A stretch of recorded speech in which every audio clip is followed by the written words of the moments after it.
Cette vidéo vous présente le guide des bonnes pratiques que nous avons construit sur le thème « Faire valoir ses droits et accéder à l'autonomie ». Ce guide se destine aux professionnels qui accompagnent des personnes en souffrance psychique.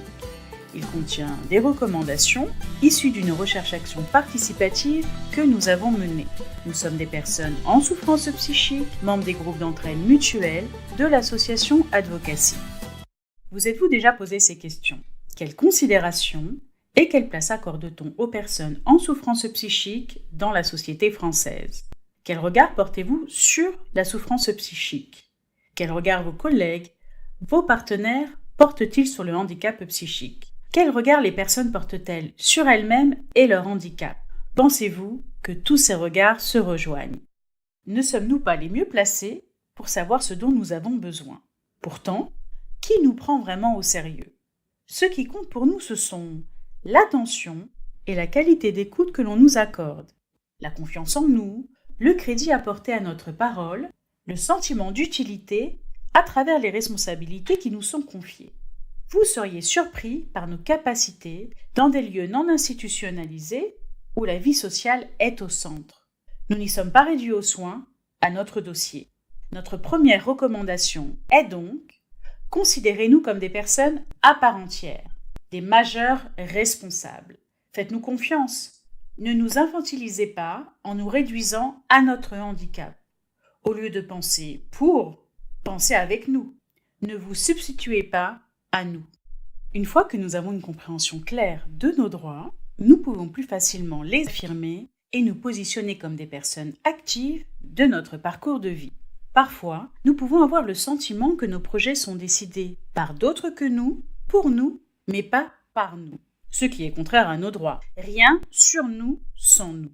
Car nous avons des ressources qui demandent à être valorisées plutôt que minimisées. Ainsi, notre deuxième recommandation est: associez les personnes aux actions et aux décisions qui les concernent et reconnaissez leurs capacités. Respectez notre droit au choix et à la participation. Ne prenez pas de décision à notre place, ne faites pas pour nous, mais avec nous. Soutenez notre capacité d'expression et d'action. Co-construisons ensemble. Notre handicap peut soulever un ensemble de difficultés sur le plan de la parentalité, du logement, du travail, de la santé ou encore de l'autonomie. Nous associer aux actions et aux décisions qui nous concernent et reconnaître nos capacités n'est pas l'affaire d'un seul professionnel. Stop! Soutenez notre émancipation. Cela suppose pour vous de ne pas travailler de façon isolée. Nous prendre en compte dans notre globalité, ce n'est pas penser que seuls les soins, les traitements médicamenteux ou encore les dispositifs suffisent. Notre troisième recommandation est donc: mobiliser et collaborer avec les acteurs sociaux, c'est un pas vers une prise en compte globale des personnes. Ne réduisez pas notre accompagnement à une seule dimension. Enrichissez-vous du regard des autres, aussi bien celui de notre entourage personnel que professionnel. Sans oublier les associations d'usagers qui peuvent vous sensibiliser à la prise en compte de la complexité de notre souffrance psychique. Êtes-vous bien sûr que les personnes que vous accompagnez connaissent leurs droits? Pensez-vous que nous comprenons toujours bien nos droits? Osons-nous vous dire que ce n'est pas très clair pour nous? Ce n'est pas si simple. Votre statut peut nous intimider. La peur des conséquences de vos décisions sur nos vies peut nous empêcher de nous exprimer. Surtout quand vous utilisez un langage qui nous est peu compréhensible, trop souvent technique et spécialisé. Ça peut provoquer chez nous des peurs, des angoisses et de la méfiance. Difficile alors de vous voir comme des alliés. Notre quatrième recommandation est: assurez-vous de la connaissance et de la bonne compréhension des droits par les personnes elles-mêmes. Prenez le temps de nous informer, de nous expliquer, avec des mots simples, de reformuler. Pour que ça devienne plus clair pour nous, rappelez-nous régulièrement nos droits, parce que des fois, on oublie. Proposez-nous d'exprimer avec nos propres mots ce que nous retenons et comprenons de nos droits. La loi nous permet de faire appel à une personne de confiance qui peut nous accompagner dans nos démarches, nos rendez-vous avec vous, avec le juge. Elle peut être très utile pour nous aider à mieux comprendre et décrypter les informations concernant nos droits. Elle n'est pas là pour faire ou décider à notre place, mais pour nous rassurer, nous réexpliquer nos droits et s'assurer que nous sommes bien informés. Tout comme vous, elle peut aussi nous accompagner dans nos démarches, y compris pour faire un recours en justice en cas de désaccord ou d'abus. Notre 5e recommandation est donc informer les personnes de leurs droits, de faire appel à une personne de confiance de leur choix. Accueillez ce tiers à la fois soutien, témoin et médiateur.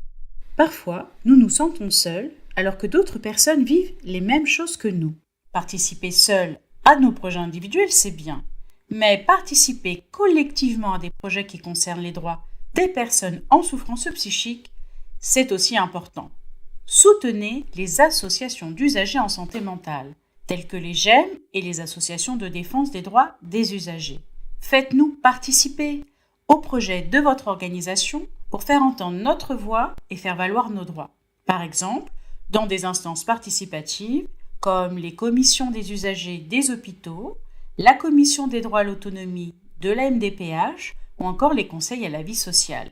Notre 6e et dernière recommandation est donc favoriser la participation des personnes ayant un handicap psychique dans les instances participatives et accompagner-les à faire entendre leur voix. Pour récapituler, voici nos 6 recommandations.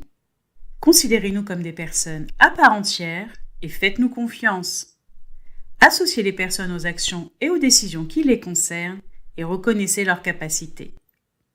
Mobiliser et collaborer avec les acteurs sociaux, c'est un pas vers une prise en compte globale des personnes. Assurez-vous de la connaissance et de la bonne compréhension des droits par les personnes elles-mêmes. Informez sur la possibilité de faire appel à une personne de confiance et accueillez ce tiers. Favorisez la participation des personnes dans les instances participatives et accompagnez-les à faire entendre leur voix. N'oubliez pas que les groupes d'entraide mutuelle d'advocacy sont des espaces conviviaux et citoyens ouverts à tous. Ils permettent de rompre l'isolement, de trouver un soutien, notamment pour défendre vos droits. Le jour où des personnes peu habituées à parler seront entendues par des personnes peu habituées à écouter, grandes choses pourront arriver.